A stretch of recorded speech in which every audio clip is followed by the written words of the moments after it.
Okay, so good morning, everybody. So today we are going to do the part of the course concerning conditional expectation. Okay, so in fact, this video will have the content of all what I may expect from you for this week. That is the week of November 2. Okay. So you will see that I will post this video in a few hours, and you will have also the video with the correction of all the related exercises that are the exercises of the list 7. Okay, so let's start.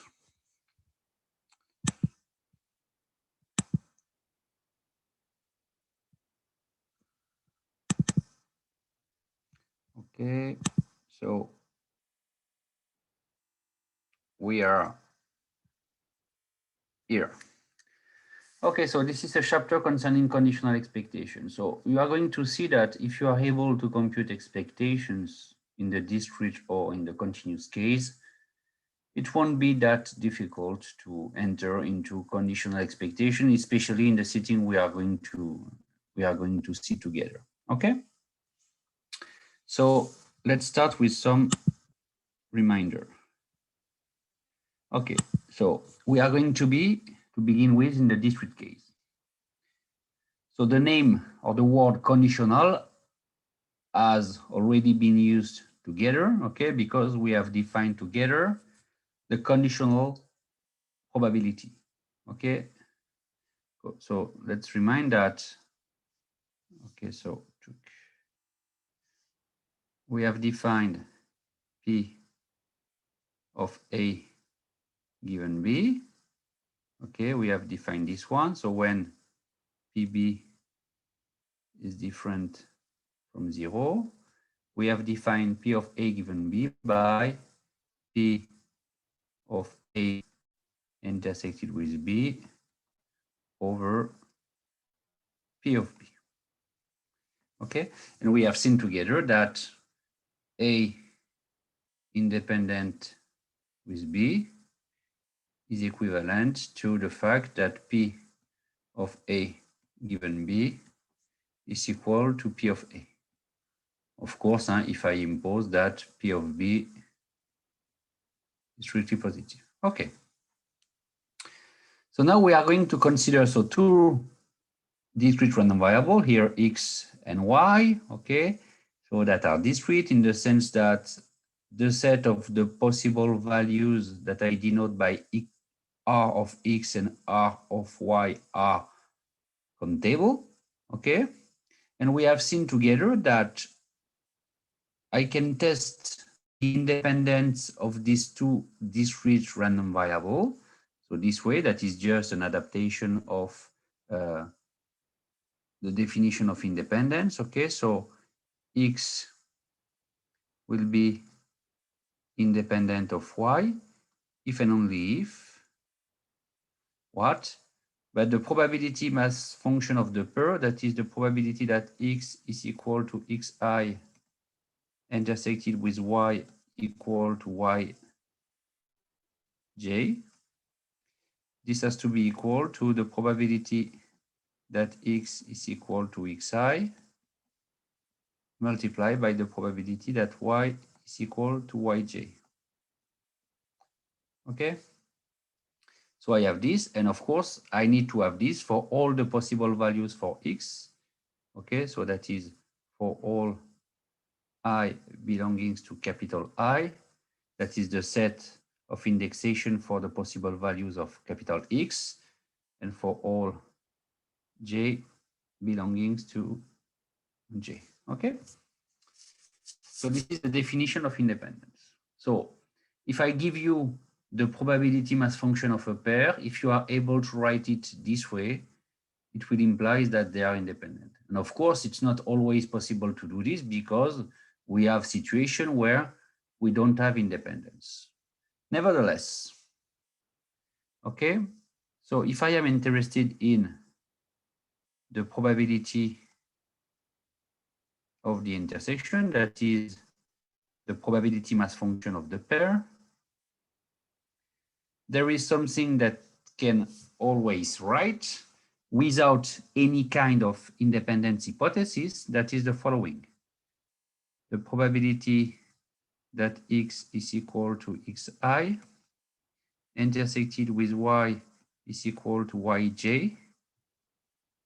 I divide by the probability that x is equal to xi, and I multiply by the probability that x is equal to xi. In fact, here I have written nothing, okay? The only hypothesis I need to do if I want to write this equality is that the probability that x is equal to xi has to be different from 0, okay? And what I remark here, but I remark here that I have in fact a conditional probability in the sense of this definition here. So I have the probability that y is equal to yj given capital X is equal to xi times the probability that x is equal to xi. Okay, so what is the meaning of this equality? So I have this equality here.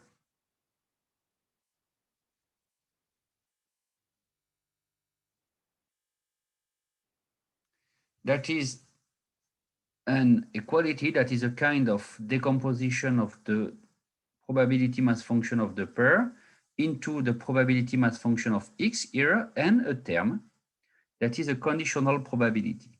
Of course, in the case of independence, this relation is none other than this one, because in the case where x and y are independent, here the conditional probability is none other than the probability that capital Y is equal to yj, and I recover this expression in this case, okay? But here I have an expression that I am able to write in any case, okay, with or without independence hypothesis. So in some sense, the relation in red here is a generalization of this one.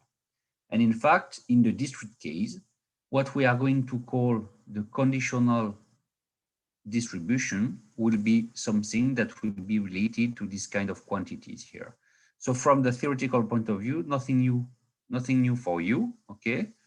So let's see the definition, okay, of the conditional distribution in the discrete case. So I have my two random variables here. I have my x and y, okay, that are discrete. I fixed an x belonging to the range of capital X. I suppose it to be fixed in the definition. Fixed. Okay.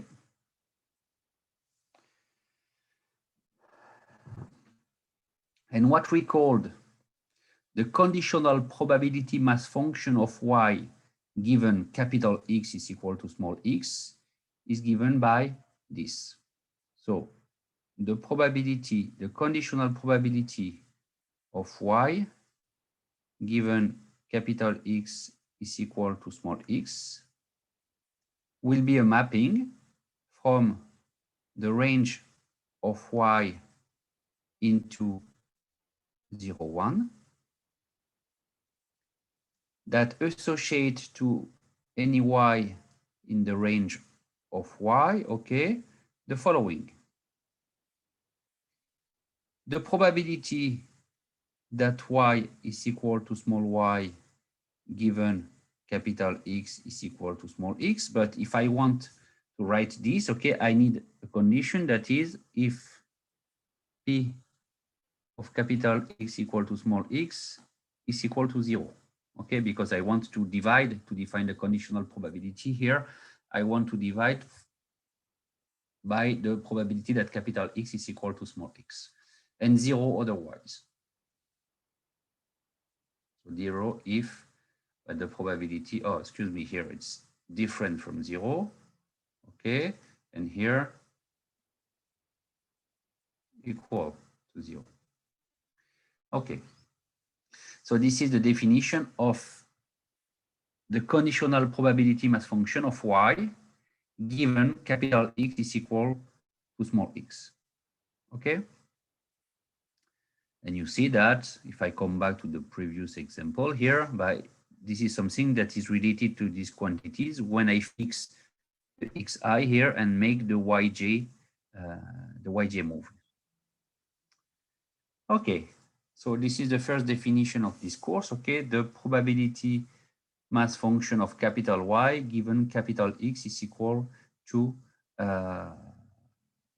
small x. Okay, what can I say with this conditional probability mass function?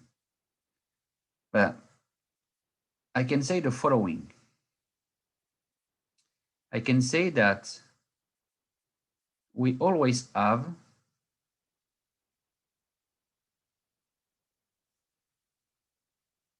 this equality. We always have the fact that the probability that x is equal to small x intersected with y is equal to small y. This is always equal to the probability of y given capital X equal to small x at the point y multiplied by the probability that x is equal to small x. So it means that this conditional probability mass function allow you to decompose the probability mass function of the pair with a term that is the probability mass function of x, so probability mass function of x here, and here a term that is the conditional probability mass function of y given capital X is equal to small x. So if I come back to what I have done at the beginning, okay, in the case of independence, I have said that the probability mass function of the pair may be written as the product of the probability mass function of each component. But this decomposition is true if and only if I have independence, okay? If and only if I have independence here, which is this one. In the case where they are not, I have an extension of this decomposition involving what I have defined as the conditional probability mass function. So let's have a look on this one. In fact, let's have a look on this one. I will have to do two comments on this. So let's do this one here. So here I have my slide. I make this one smaller and smaller. Okay, just try to use the tool in a good way. I will erase this part here.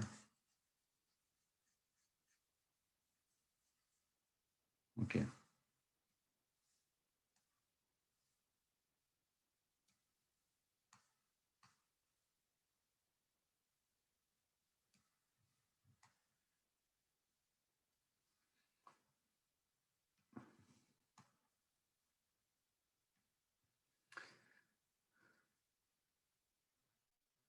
So I have said that we always have this one. Why we always have this one? So be careful, because in the definition of this conditional probability mass function here, I have two cases. The case where the probability that x is equal to xi is different from 0, and the case where the probability, so we are going to show this one here. And to do this, I repeat, since I have two terms in the definition of the conditional probability mass function, I have to prove it in both situations. So in the case where the probability that x is equal to xi is different from 0. Here, what is this relation here?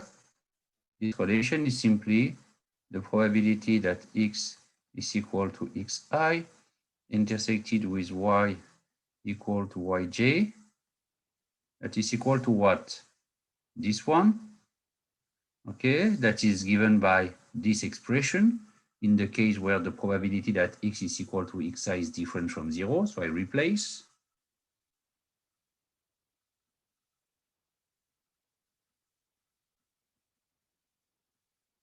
Multiplied by the probability that x is equal to xj.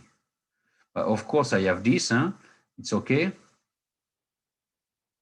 By definition of the conditional probability. Because if I replace this term by the conditional probability definition, of course, I will recover the probability of the intersection. So in the case where the probability that x is equal to xi is different from 0, I have a tautology here, in fact. So second case, the case where the probability that x equal to xi is equal to 0. So it means that if I want to have this equality here, I see that this term here, in this situation, this term is equal to 0, okay? In order to prove the equality,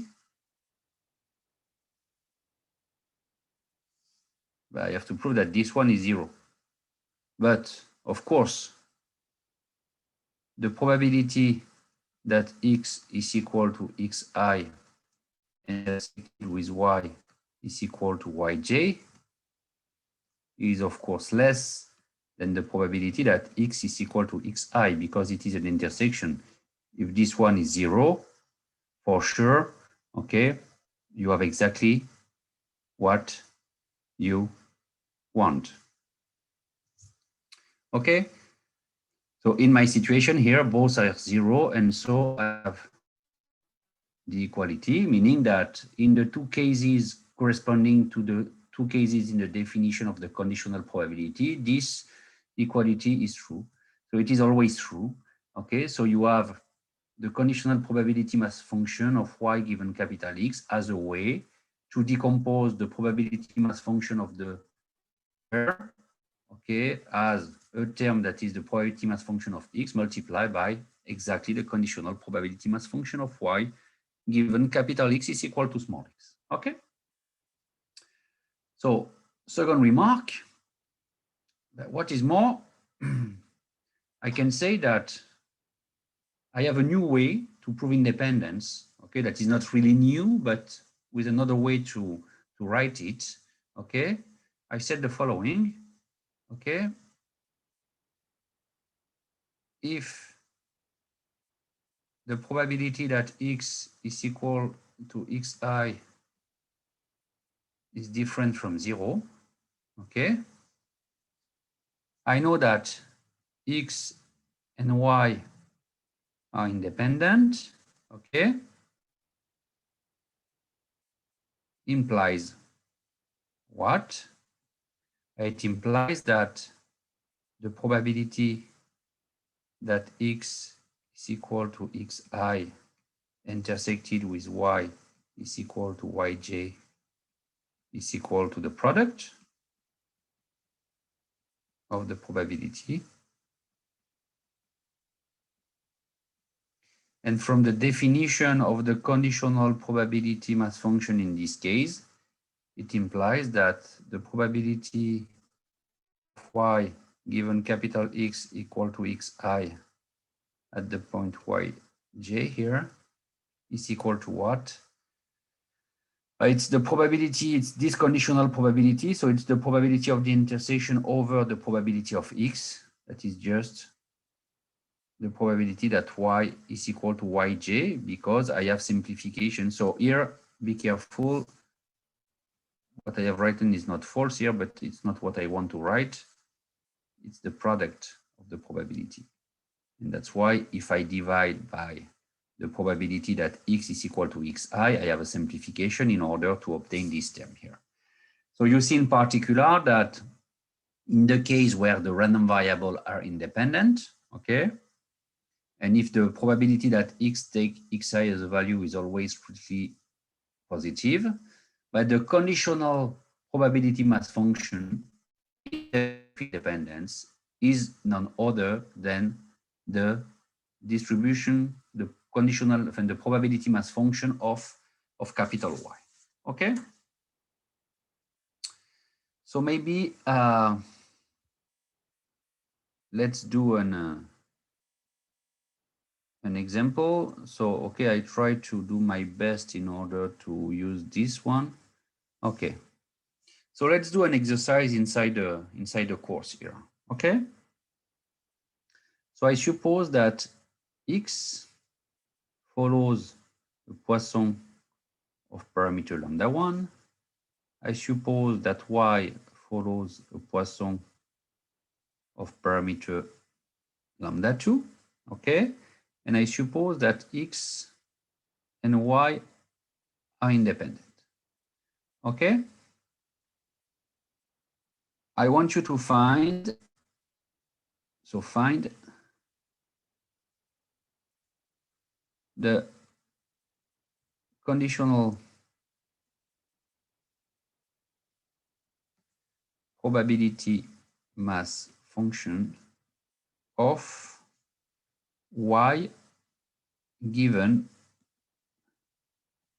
X plus Y equal to small n belonging to n. Okay. So if I come back to the definition here, the probability mass function is given by this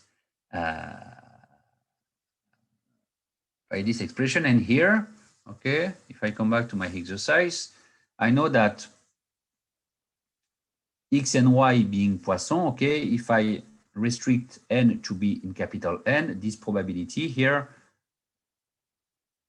this probability in this case is always strictly positive. Okay, so if I want to find the probability mass function of Y given capital X plus Y equal to n at the point K, because the possible values for Y are the integers, so I do the job for K belonging to n.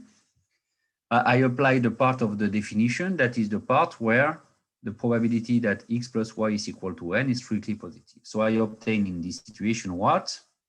I obtain the probability that Y is equal to K given simply X plus Y equal to n. Okay? So I want to compute explicitly this term. So be careful here. I don't have independence, of course, between X and X plus Y. So I can choose any result concerning independence. So let's come back to the definition of conditional probability. It's the probability that Y is equal to K intersected with X plus Y equal to n divided by the probability that X plus Y is equal to n. Okay? I have this one. If Y is equal to K, okay, if X plus Y is equal to n, okay, it means that I have the probability that Y is equal to K intersected with the probability that X is equal to n minus K over the probability that X plus Y is equal to n. Now I can use the independence. It's the probability that Y is equal to K multiplied by the probability that X is equal to n minus K over the probability that X plus Y is equal to n. And I say that here, I can in fact compute all these terms here. I can compute, excuse me, I can compute all these terms. I said that the probability that y is equal to k is equal to what? So I know that k belongs to n. So by definition of a Poisson, it's exponential minus lambda 2 to the power k over k factorial. What is the probability that x is equal to n minus k? So here I just have to be a little bit careful, because if I want to use the formula that I want to use, that is this one,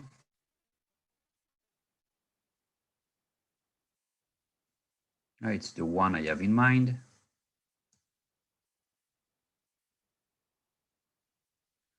But this formula is true, but okay, if n minus k is positive, in fact, because it is 0 otherwise. Because if n minus k is strictly negative, the probability that a Poisson take a strictly negative value is equal to 0, simply. Okay? So I have this one. And finally, I have the probability that x plus y is equal to n is equal to what? So it's a result we have seen together already. We have seen together that if I have two independent Poissons, the sum follows the Poisson of parameter lambda 1 plus lambda 2. So it's an exercise coming from the list 4, if I remind. Okay. And if I remind, I have also done it in the chapter concerning the moment generating function. Okay.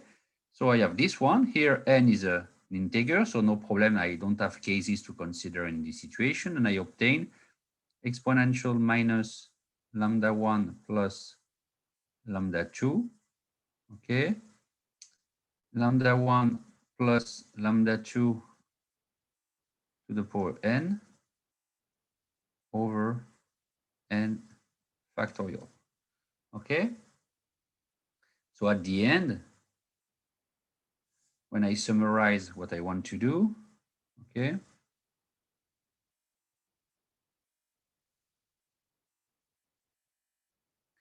the probability that y is equal to n, excuse me, the probability that y is equal to k given x plus y is equal to n.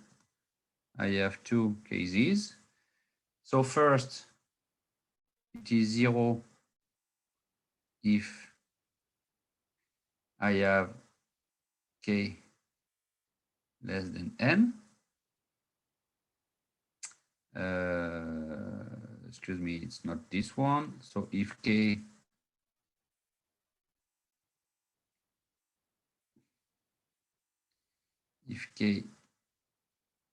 is strictly greater than n, and this is equal to what? So if k is less than n, knowing the fact that k is positive, so I obtain something here. And what is this something?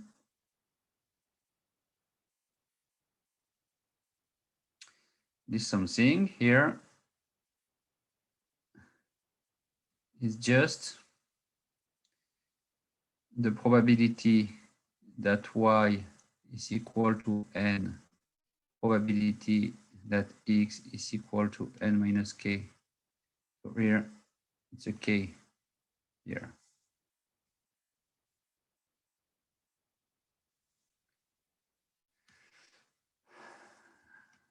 Over the probability that x plus y is equal to n, and I can do the computation. I have everything.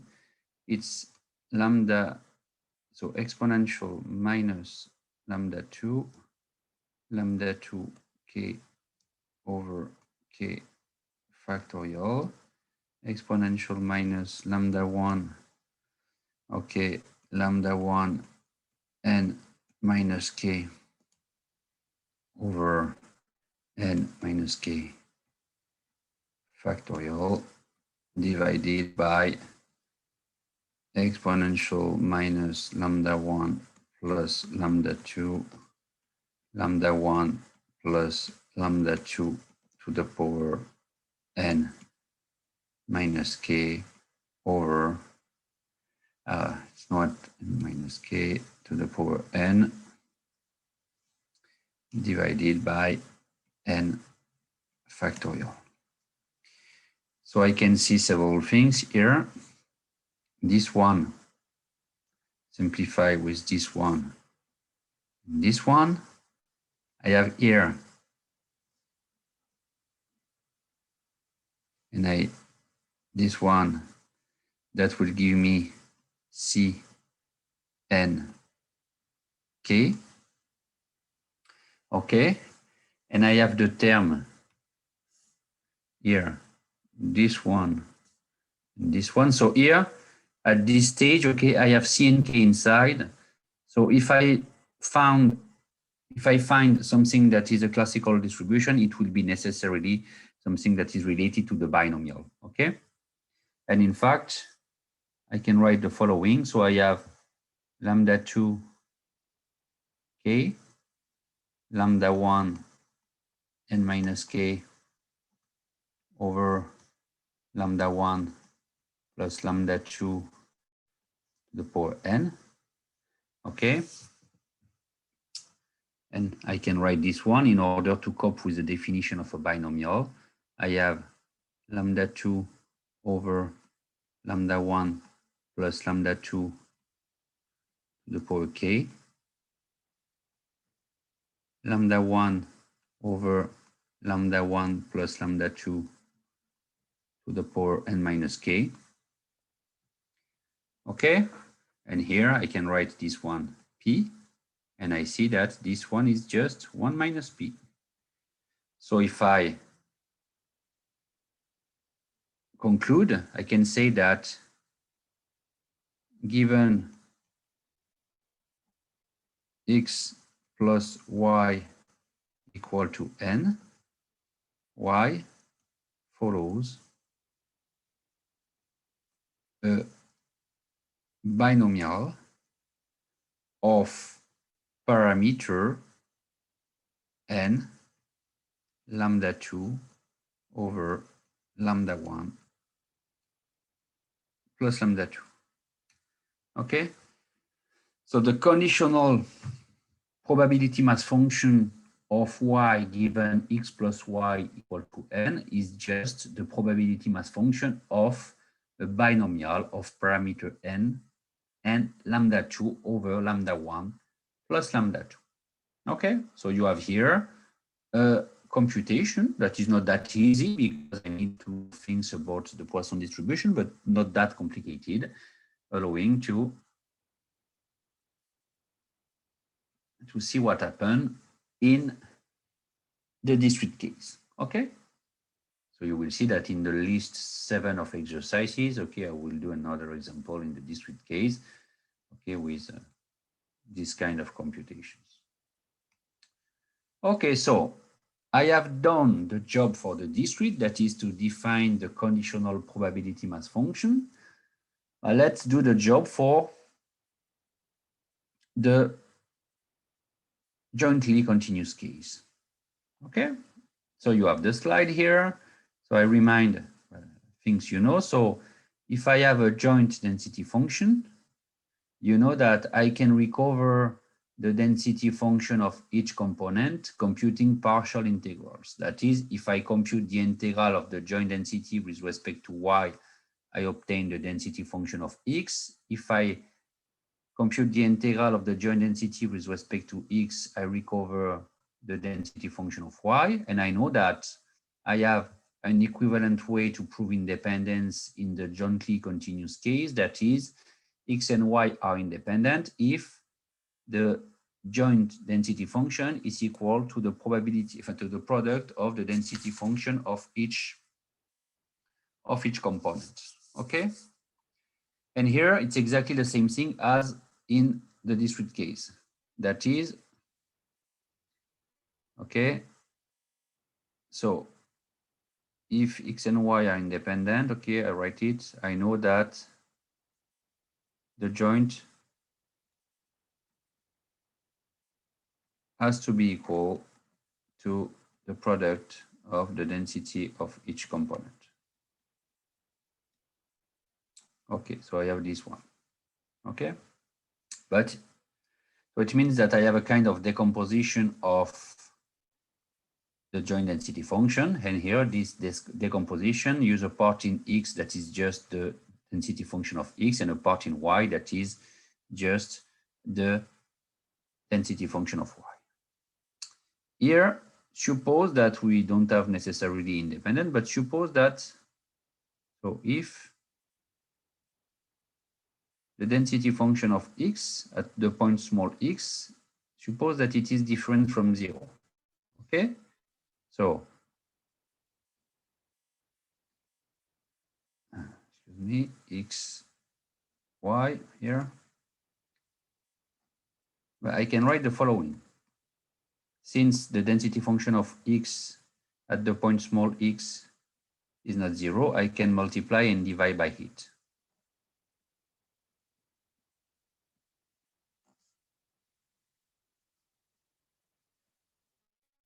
Okay, and this is always true.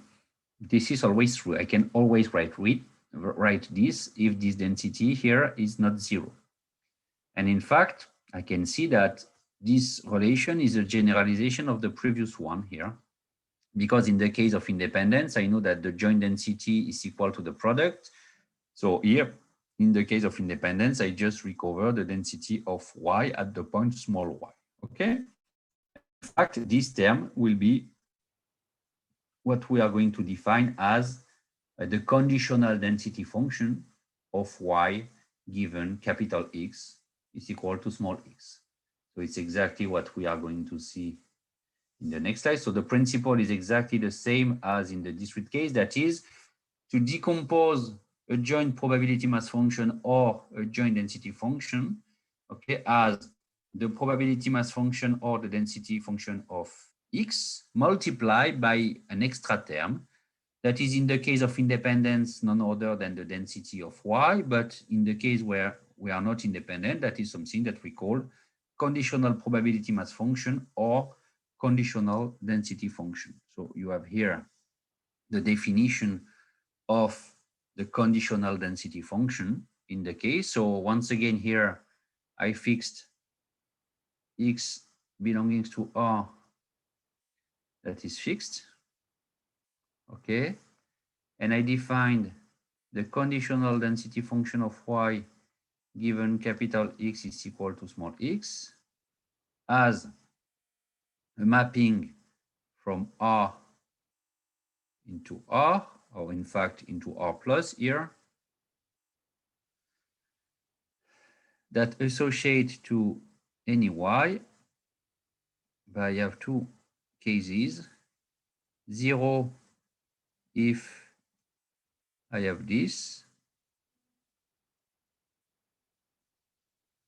and in the other case it is just the joint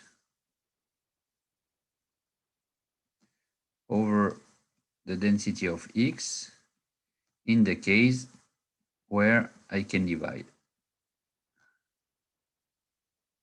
Okay, so it's what we call the conditional density function of y. Okay, so I have this one. Once again, I can see that by construction, okay, so it's my remark here. By construction, so I won't spend time on this because it's exactly the same remark as in the discrete case. By construction, the joint density function can always be written as the conditional density function of y given capital X equal to small x time the density function of capital X at small x, always, okay? And what is more, in the case where I have independence, but since this term here, in the case where I have independence, if this term is equal to the density of y, I recover that the conditional density function in the case of independence is none other than the density function of y. Okay? So here, my last little remark here is just to show you that in the discrete case, I have done the job for 2.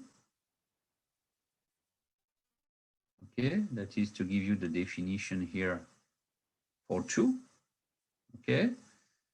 In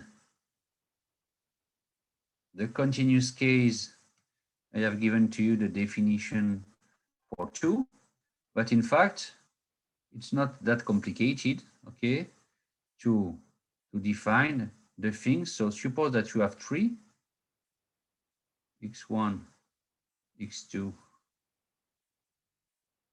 and we call it y, okay? If I am in the discrete case, it's not that complicated to define the probability of y given the pair x1, x2 is equal to x1, x2 at the point, let's say, y. How to define this one? But just using, so I have 2 cases if I want to be totally strict, okay? It is 0 if the probability that x1 is equal to x1 intersected with x2 equal to x2 is equal to 0. And if it's not the case, I can define it as simply by the probability that y equal to small y given x1 intersected, x1 is equal to x1 and x2 is equal to x2.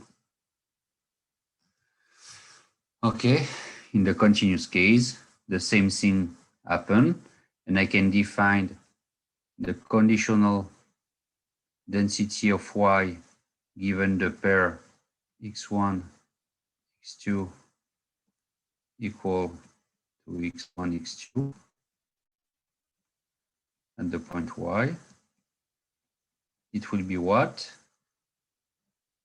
It will be 0 if the joint density of the pair x1, x2 at the point x1, x2 is 0. And it will be what? It will be the density of the triple, okay, that I can define this way, x1, x2, y at the point x1, x2, y divided by the joint density of x1, x2 at the point x1, x2. So typically, okay, this little remark here is just to say you that if I am able to do the job for 2, I will be able to do the job for 3 or even for any finite number of random variables, okay? So in this course, okay, mainly I focus on pairs, okay, but I have the same kind of result for triples, quadruples, and in fact, n-tuples. Okay, so I have defined here the conditional density function in the case of jointly continuous random variables. Okay. So maybe let's see an example in the continuous case. Okay. So just have a look. What will be my example here? Okay, so I will give you a joint density function. Okay, I give you a joint density function that is f of xy of x and y that is equal to, okay, exponential minus x over y, exponential minus y over y, and I impose x and y to be strictly positive. Okay? And what I want you to find is to find. So let's change a little, okay, in order to make confusion a little with the definition. So the joint density function of x given capital Y is equal to small y. I want this. So be careful, because with respect to the definition I have given to you in the previous slides, okay, here I have inverted the role of x and y. It's the conditioning with respect to capital Y equal to small y. Okay, so I know that first of all, if I want to do the job, I need this.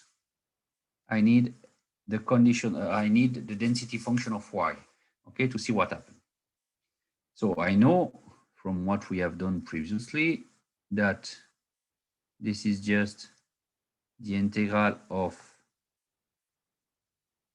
the joint density function with respect to x, okay? So let's do the job. We are going to remove all the terms that doesn't depend on x in the integral, so these ones, and then I have simply to compute the integral of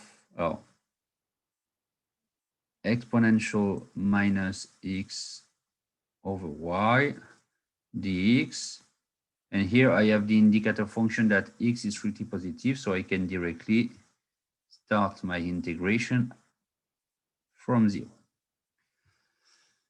So I have this very basic integral to compute, that if the integral of a negative exponential, keep in mind that y is strictly positive here, so here I have a really negative exponential, so this integral will be a number and not plus infinity. So I can compute, or I can recognize the following.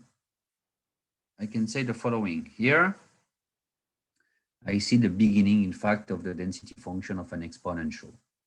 Okay, if I want to do this, I have to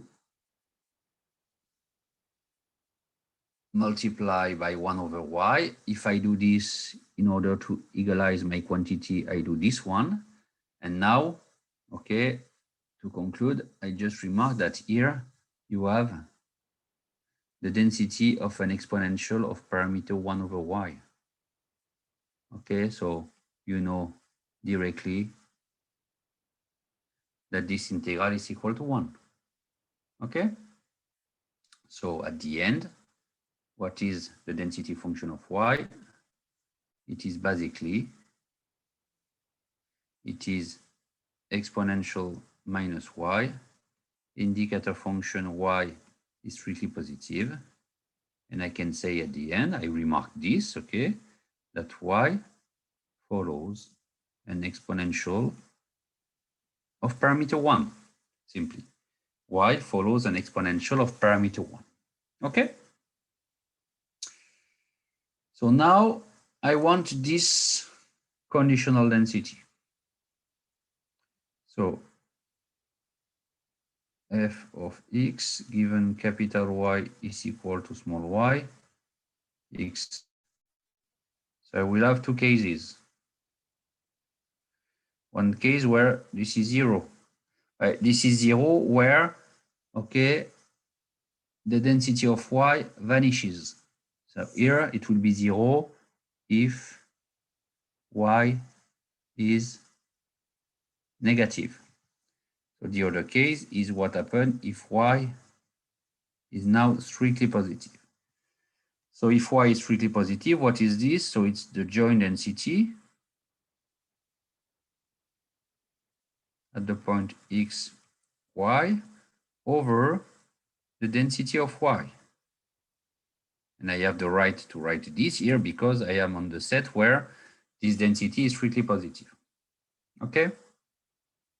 So this is equal to what? But I just replace. So in the case where y is strictly positive, the indicator function here is 1, okay? But I don't have to forget this indicator function here. So I have what? I have exponential minus x over y, exponential minus y, indicator function x strictly positive, divided by y, and I have to divide by exponential minus y.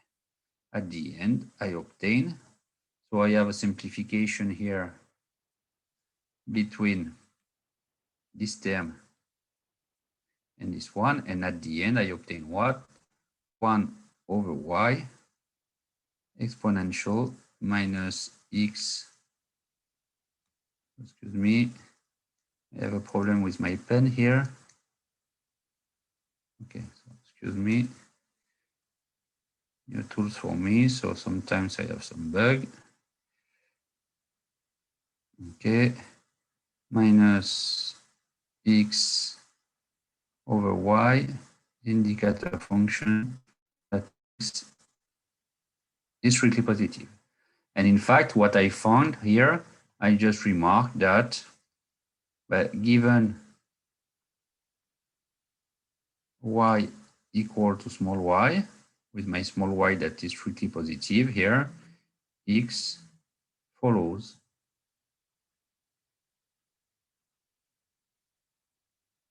an exponential of parameter 1 over y. Okay? So I have here, you have an example of computation of a conditional density function in the jointly continuous case, okay? That is something that we are going to do also in the list 7 of exercises, okay?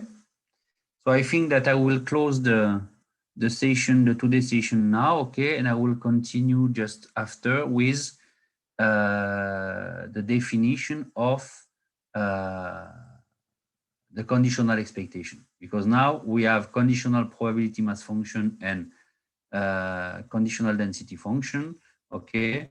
And we are going to see in the following video the definition. So see you in a few minutes.